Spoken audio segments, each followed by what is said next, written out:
this is where we're going about. It's going to be a little different for everyone. I'm going to show you how to get here probably in about 15 minutes. And of course, depending on the liquid you have and the opacity of the bottle, all different things, you can play around with it, and I encourage you to do so. But hopefully this process is super simple and a good way for you to create some good base renderings. I think it's fun too. So we're going to do a file new. Remember, I have my paths from Illustrator copied to the clipboard. File new, and usually I keep it simple here. I just do print, portrait mode, 8.5 by 11, 300 pixels per inch. That kind of ensures that I'm working at high enough res, and create that.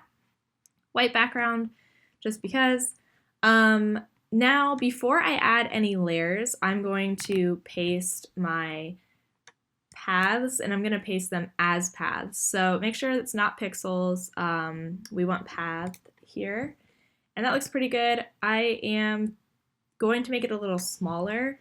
Throughout this tutorial, I'll be using very often this tool over here, which is the path selection tool.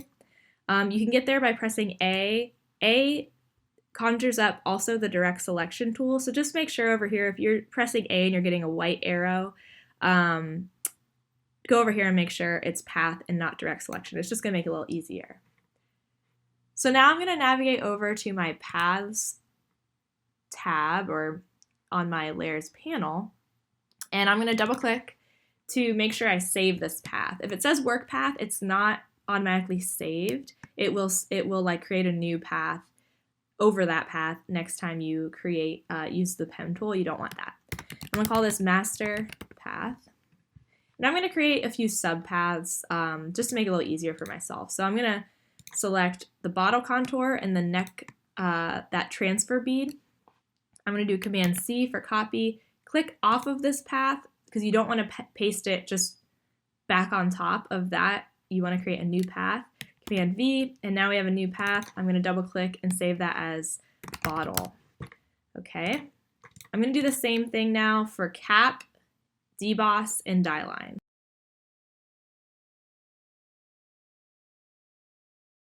Okay, so now I have all of my subpaths here. The deboss needs a little bit of work, and we'll come back to that later once we get into our shading. We're going to go ahead and set up the layers part of our file now that we have all of our paths created. I'm going to click off of that.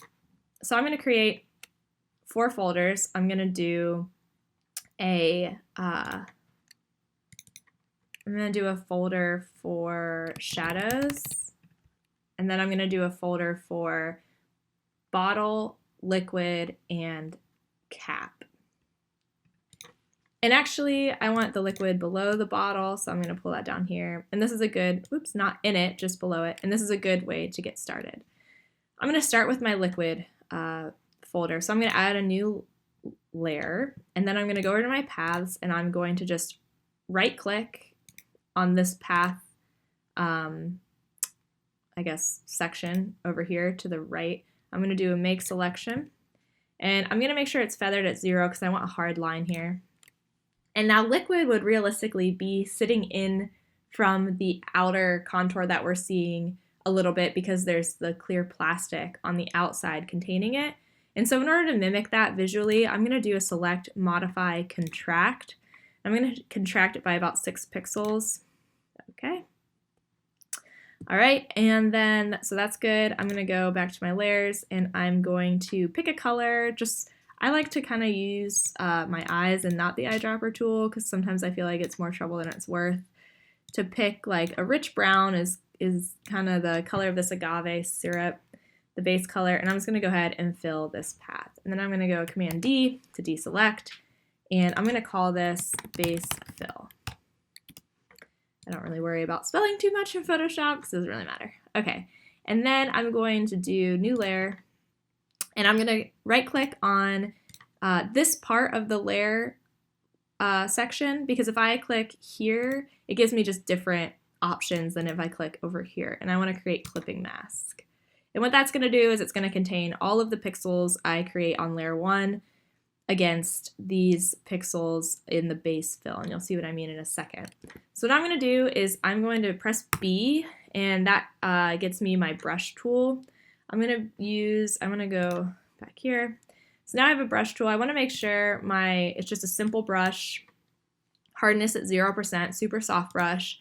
I like to work at 100% opacity for this, and then control everything in my layers panel. It just makes it a little easier to see the shadows that I'm creating. I'm gonna use a pretty big brush here, and I'm just gonna go and create some shadows down either side of the bottle. And I'm imagining in my head that the light source is coming from the upper left-hand side of this page. So I'm gonna create a little more shadow down the right, and then a little bit at the bottom. And the thing to think about here is the liquid is taking the form of the bottle, so it's kind of acting like a three-dimensional solid.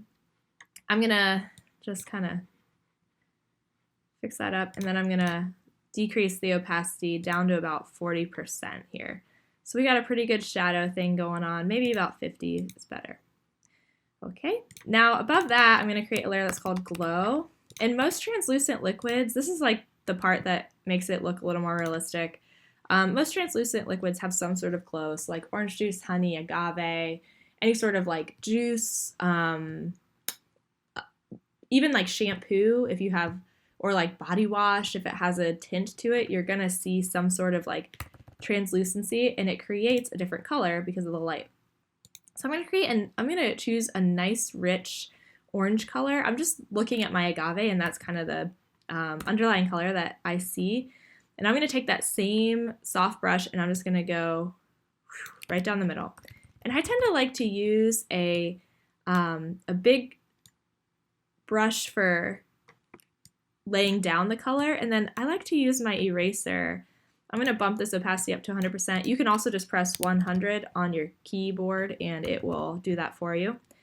And then I like to control things with my eraser. So that's a pretty good glow. It looks all right as is, but you'll find that if you change the layer style down to overlay, now I'm really getting a nice underlying glow in my liquid. I'm gonna take the opacity down just a bit, down to like 72%. You can use your judgment here. So now I have what I think looks like a nice agave nectar. A couple more things to do in the liquid group here. I'm gonna add another layer, and I'm gonna do deboss shadows. So again, add your clipping mask. Now we need to revisit our deboss paths over here. So right now these paths don't contain any shapes, and I want to make them contain some shapes. And the shapes that are going to be most helpful for me are this top shape here, these little triangle shapes in here, and then the rest of it. So I'm trying to kind of subtract these little channels. And I'm going to do that by creating maybe 4 shapes. So I'm going to do that real quick.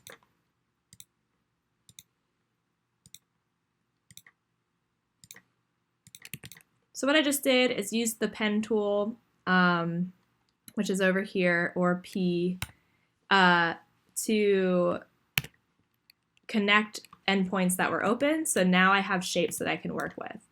I'm going to do the same thing over here. I'm going to do a right click, make selection. But for these debosses, I'm actually going to feather it a little bit. I'm going to feather it by about 3 pixels. And that's because any sort of blow molded bottle is going to have, it's not actually going to have super sharp edges. And so you want to mimic that. So right now I have the bottle sections selected, the main bottle sections. I'm going to do a Shift Command I to select the inverse. You can also do select inverse. And that's going to select for me these channels that I'm going to work in now. So deboss shadows, that means they're dark. So similar to how I've been working in shadows, I'm going to take a soft black brush at 100%, and I'm just going to rough in some shadows that I'll refine with my eraser here in a second. So now I'm going to take my big soft eraser. I'm going to do a Command H or a select. Let's see, can I hide it in here? I'm not sure. I just do select H and it hides my selection. It's super helpful. Now I can, while the selection is still chosen, I can actually like see a little better how effective the selected area is. I feel like I didn't get a good enough shadow over here, so I'm going to go back to my brush and I'm just going to make it a little darker right there. Otherwise, I think it's pretty good. I am going to drop the opacity down to about 60, high 50s. Feeling pretty good about this. Now, without deselecting, I'm going, because I want to work in the same area, I'm going to add a new layer, create clipping mask, and call it deboss highlights. And I'm going to take, because we're still working in the form of the liquid here, we're not working on the overlying plastic, the highlights are still not going to be white. They're going to be like a richer color, most likely. So I'm going to pick kind of this like yellow, pale yellow, and I'm going to press B to get my brush tool. It's again, I'm going to rough in some highlights and refine them then with the big white or big eraser.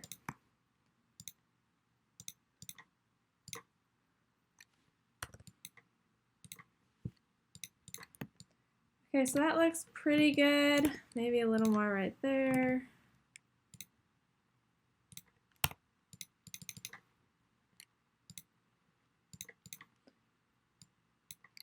All right, and then I'm gonna drop that down a little bit as well. So now I got a pretty good shape going. It's good to like zoom out. Your eyes will make it maybe a little easier for you to see how effective your work is that way. I'm feeling like my base shadows are a little heavy, so I'm gonna drop those a little bit. There we go. Okay, so now I'm done with my liquid. I'm going to close that group. I'm going to do a Command D because I still had this all selected. You just couldn't see the selection marks. And I'm going to go into my bottle. And I'm going to do this one a little different. I'm going to go to my bottle path, right click, make selection. I'm going to make sure it's back at 0 because this is a hard edge. Now I'm going to select it. And you can see now how the selection is offset. That's good because if you imagine there would be plastic there. And instead of doing a clipping mask for this one, since there's no base color, the plastic is clear, I'm just going to create a layer mask over the bottle and be done with it. So I'm going to create a layer under there, and I'm going to start the same way I did with my liquid, which is some shadows. So I'm going to do the same thing with a soft black brush just down either side of the bottle here. I'm going to drop the opacity on that. But now you can see how we have kind of this illusion of plastic going around either side of the bottle. Okay. Now, one of the things that would be happening with this shadow is it would be more prominent on these interior areas of the deboss. So I'm going to mimic that effect by going back here, making my deboss selection. Remember, when we're working in the deboss, we want to feather it a little bit. So I'm going to do 3. And I want to keep these outer areas selected because what I'm going to do is I'm going to take my soft eraser, which I love, as you know.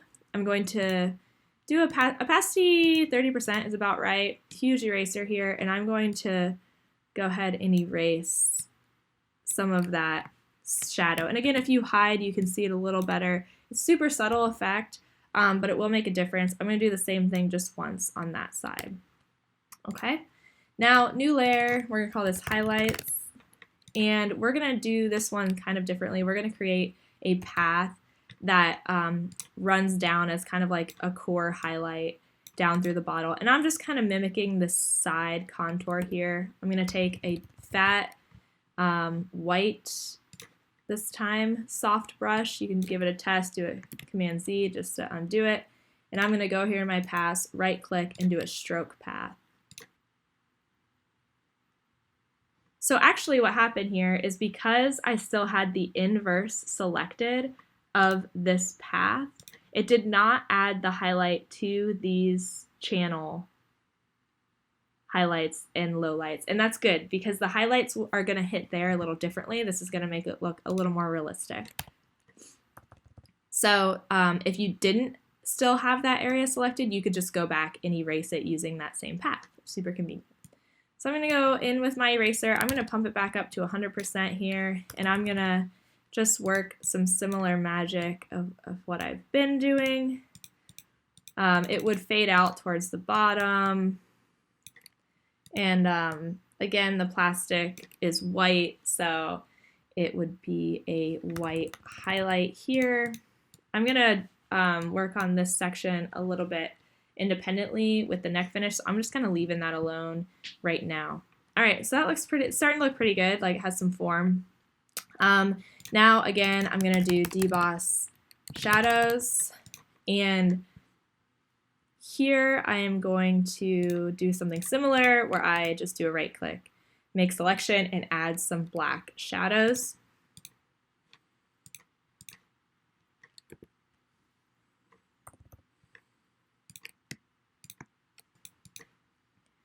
And then dropping the opacity.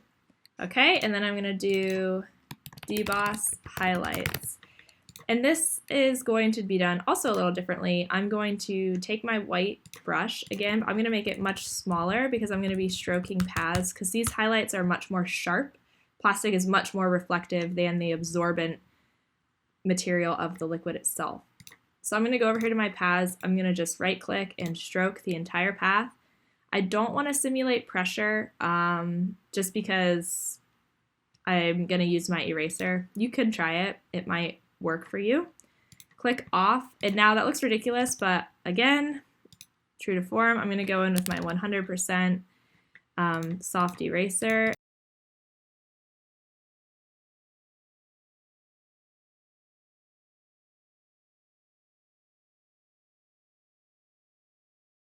And now I have what's starting to look like a shiny plastic bottle. The last thing to do is I'm going to add a layer that's called flecks. And I'm just going to take that same, maybe a slightly larger white brush, and I'm going to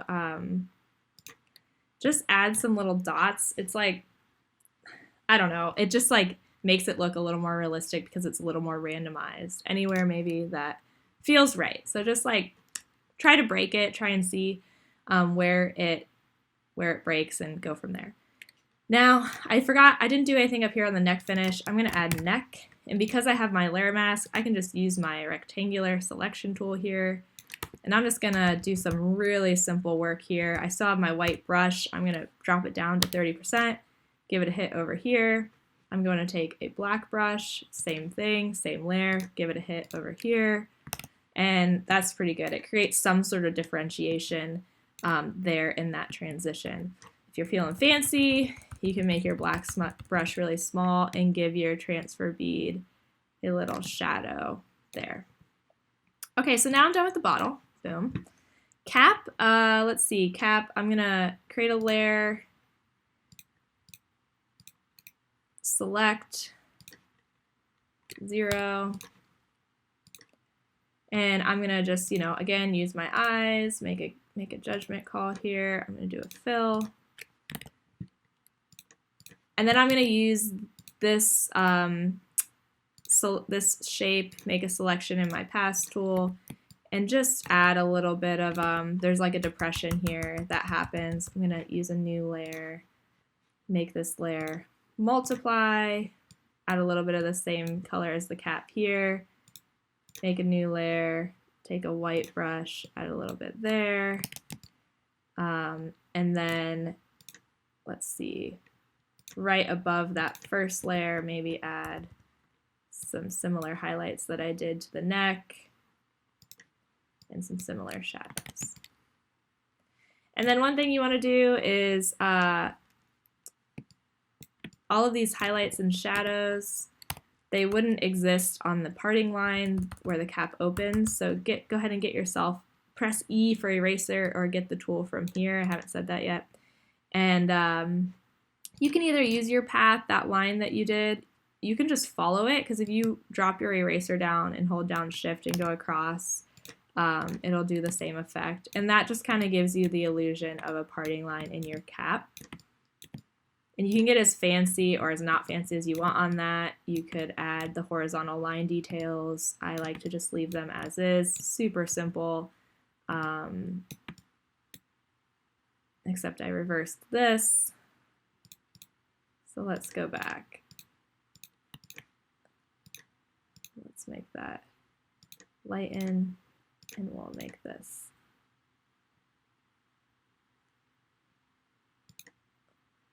Let's get rid of it. Okay, so now I got a pretty good thing going. I'm going to now finally add my dye line and then shadow. Dye line, I'm going to create a whole new layer, and I might group it, but sometimes I just like it to be sitting on top. Make selection, 0, okay. Fill with white.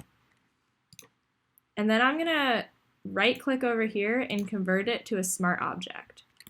And what that's gonna do is it's gonna create a smart object, but if you double click on it, see how it's a rectangle just by nature?